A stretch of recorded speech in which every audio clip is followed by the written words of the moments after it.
Clip number 843۔ اس clip میں سورہ انبیاء کی آیت نمبر 5 سے 6 تک کی تلاوت، ترجمہ اور تفسیر قرآن صراط الجنان آپ سماعت فرمائیں گے۔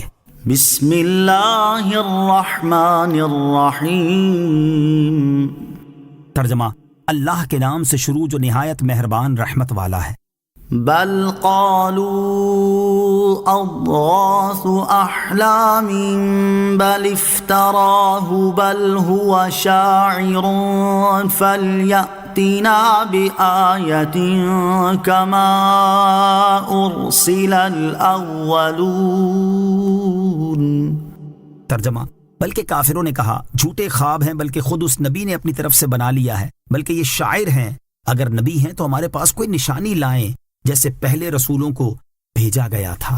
بل قالوا اضغاث احلام، بلکہ کہا جھوٹے خواب ہیں۔ جب کافروں کا راز ظاہر فرما دیا گیا تو اس کے بعد انہیں قرآن کریم سے سخت پریشانی اور حیرانی لاحق ہو گئی کہ اس کا کس طرح انکار کریں، کیونکہ ایک ایسا روشن اور واضح معجزہ ہے جس نے تمام ملک کے مایہ ناز ماہروں کو عاجز و حیرت زدہ کر دیا ہے، اور وہ اس کی 2-4 آیتوں کی مثل کلام بنا کر نہیں لا سکے۔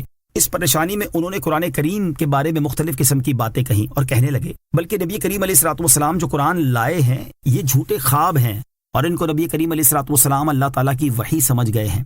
کفار نے یہ کہہ کر سوچا کہ یہ بات چسپاں نہیں ہو سکے گی، تو اب اس کو چھوڑ کر کہنے لگے بلکہ خود اس نبی نے اپنی طرف سے بنا لیا ہے۔ یہ کہہ کر انہیں خیال ہوا کہ لوگ کہیں گے اگر یہ کلام حضرت محمد مصطفیٰ صلی اللہ تعالی علیہ وسلم کا بنایا ہوا ہے اور تم انہیں اپنے جیسا بشر بھی کہتے ہو تو تم ایسا کلام کیوں نہیں بنا سکتے؟ یہ خیال کر کے اس بات کو بھی چھوڑا اور کہنے لگے بلکہ یہ شاعر ہیں اور یہ کلام شعر ہے۔ الغرض کفار اسی طرح کی باتیں بناتے رہے اور کسی ایک بات پر قائم نہ رہ سکے۔ اب کفار نے سمجھا کہ ان باتوں میں سے کوئی بات بھی چلنے والی نہیں ہے، تو کہنے لگے اگر یہ نبی ہیں تو ہمارے پاس کوئی نشانی لائیں جیسے پہلے رسولوں کو نشانیوں کے ساتھ بھیجا گیا تھا۔ اہل باطل اور جھوٹے کسی ایک بات پر قائم نہیں رہتے۔ اہل باطل اور جھوٹوں کا یہی حال ہوتا ہے کہ وہ کسی ایک بات پر قائم نہیں رہتے، بلکہ ایک کے بعد دوسری اور دوسری کے بعد تیسری بات کی طرف منتقل ہوتے رہتے ہیں، اور اس کی ایک وجہ یہ ہوتی ہے کہ وہ بات کرنے کے بعد خود حیران ہوتے ہیں کہ ہم نے کیا دیا ہے۔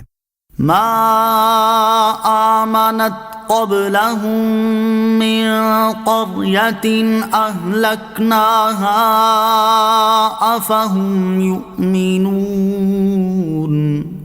ترجمہ، ان سے پہلے جو بستی ایمان نہ لائی ہم نے اسے ہلاک کر دیا، تو کیا یہ ایمان لے آئیں گے؟ ما آمنت قبلهم من قرية، ان سے پہلے جو بستی ایمان نہ لائی۔ اس آیت میں اللہ تعالیٰ نے کفار کی باتوں کا رد فرمایا اور انہیں جواب دیا ہے۔ اس کے معنی یہ ہے کہ کفار مکہ سے پہلے لوگوں نے بھی اپنے انبیاء کرام علیہ الصلوۃ والسلام سے نشانیوں کا مطالبہ کیا اور نشانی آنے کی صورت میں ایمان لانے کا عہد کیا، اور جب ان کے پاس وہ مطلوبہ نشانیاں آئیں تو وہ ان انبیاء کرام علیہ الصلوۃ والسلام پر ایمان نہ لائے اور ان کی تکذیب کرنے لگے، اور اس سبب سے ان کفار کو ہلاک کر دیا گیا۔ تو کیا یہ کفار مکہ نشانی دیکھ کر ایمان لے آئیں گے؟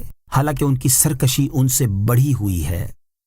صلو علی الحبیب صلی اللہ تعالی علی محمد صلی اللہ تعالی علیہ وسلم۔ مجھے اپنی اور ساری دنیا کی لوگوں کی اصلاح کی کوشش کرنی ہے انشاءاللہ عز و جل۔